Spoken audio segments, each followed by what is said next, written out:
There's no So going you back. can do what you wanna do. You already know. You can do what you wanna do. From head to toe. Hello artists, and welcome to day 24 of our epic journey where we're putting 365 lessons into 365 days. On day 24 we're going to have a look at texture as the next of our elements of art.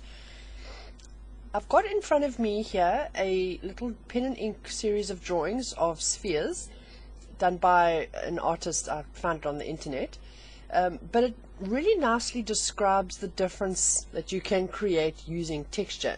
What he's got here is a really hairy ball. There's a stony, there's a shiny sphere, there's this is really interesting here. It's a bit pine cone-ish, and we've got a little pebble ball. Now what I want to talk to you about texture is there's two different types of textures that you can create in artwork. First of all, there is implied texture.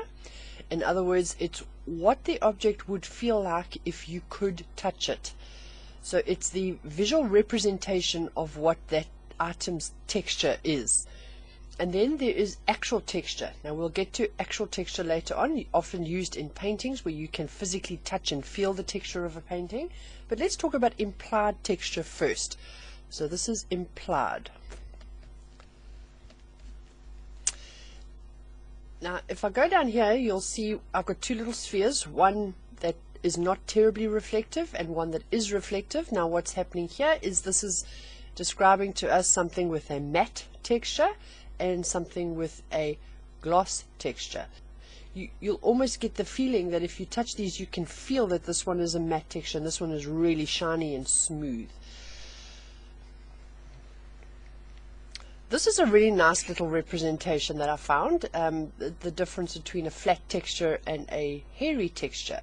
And you can see here how by using your pencil point, by using your values, you can create the illusion of texture in your artwork. These are cute little drawings that I found of hair. You almost want to touch and feel. You can see that if you touch this dog, you're going to be able to feel the soft glossiness of the coat. This one looks a little bit more wiry, but again, it's describing texture. Here's a nice couple of drawings describing texture. This is what a tree bark would feel like if you touched it. You can feel, almost when you look at this, you can feel the rough texture of the bark. This is a nice little example that I found of with or without texture. This is a drawing that was done by another artist where half of the drawing is without the texture and half of the drawing is with the texture. The description of the texture of the little face of the animal makes you almost want to touch it. You can feel the softness of the fur. And then of course next to him you've got the bark of the tree here. So you've got the juxtaposition of soft fur here and really rough texture here in the bark. And it's simply using your values and your pencil. Then down here we're going to go to actual texture. Now this is when you can use actual texture in your painting that almost makes you want to touch the painting. Now these you can see, they're just photographs of course, but you can see that in real life these paintings encourage you to almost want to touch them. And there's lots of different ways that you can create texture. One of the best ways to create texture in painting is with texture medium. For acrylic it's called acrylic texture medium, and for oils it's called impasto medium. And that is actually a thick substance that you can spoon or palette knife onto your canvas to create texture in your painting. You can then either paint on top of it or you can mix it in with your paint to create the texture that you're looking to create. In a nutshell, that is texture. You've got implied texture and you've got actual texture. It is the communication of what the surface of your element in your drawing would actually feel like if you could touch it, or as opposed to actual texture where you physically put texture onto your piece of artwork. Now I want to go through a couple of paintings here. This one you've seen a few times already. It's a horse that I painted a couple of years ago. Now The reason I want to use this as an example is because if you know horses, you'll know that the texture of the fur of the horse on his face is much, much smoother and glossier than the texture of his coat elsewhere on his body.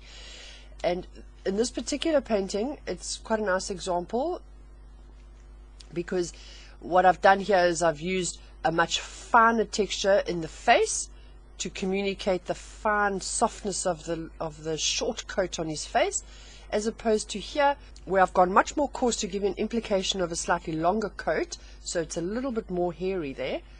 And then of course we can go up to the texture of the mane, where we've got some really long brush strokes that are communicating the hairiness, and the hair in the ears, for example, where you can feel the texture of the glossiness of the coat. In this little painting here that I did of my daughter, this is my eldest daughter Ronwen, this actually communicates texture quite nicely, because we've got the smoothness of her flesh, and then we've got the hairiness of her hair and the glossiness of the eyeball and the teeth. So there's a couple of different communications in this particular painting of texture, so that's a nice example of texture. This one here is a palette knife painting that I did many years ago of a photograph that a friend of mine had taken. I just used a palette knife and thick impasto medium in my paint. So this is actual texture. So if you physically touch this painting, you would be able to feel the knobbles and the bumps that the paint would create. But by the same token, there's also the difference in the texture of the grassy background and the rocks in the foreground. So there's implied texture as well as actual texture in this particular painting. This is a little painting that I did some time ago as well of a horse for a commission, where we've got the texture shown here in the coat. You can see the hairiness of him, and then of course we've got the texture implied in the mane, where the glossiness and the softness of the mane is communicated. This is a painting that I did some time ago of a hip-hop dancer. And again, there's lots of texture communicated in here. We've got the texture of the denim of her jeans, the texture of her flesh, and of course the texture of her hair, which comes across quite coarsely, almost as if her hair was quite sort of dreadlocky.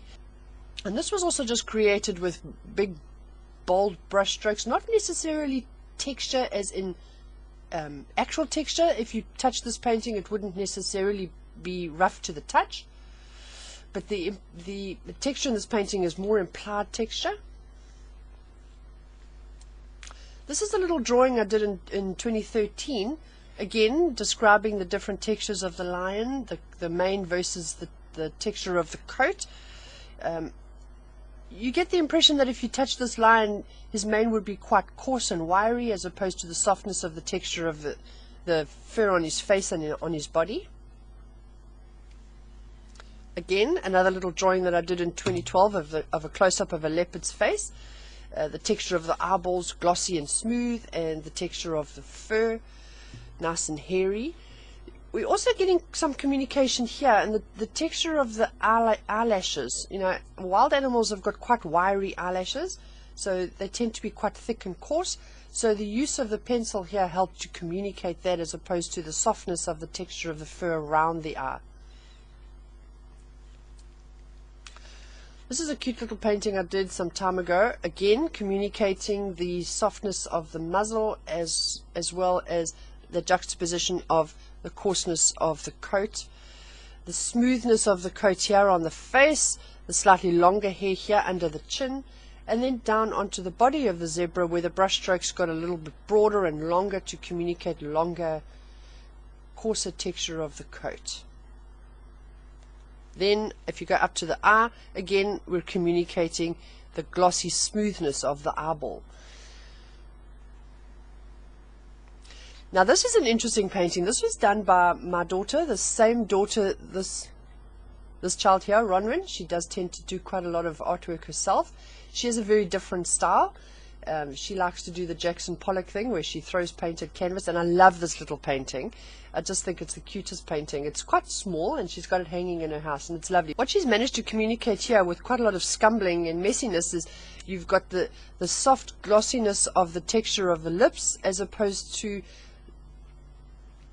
the hairiness of the hair, where she's not actually painted hair, but she still managed to bring across the texture.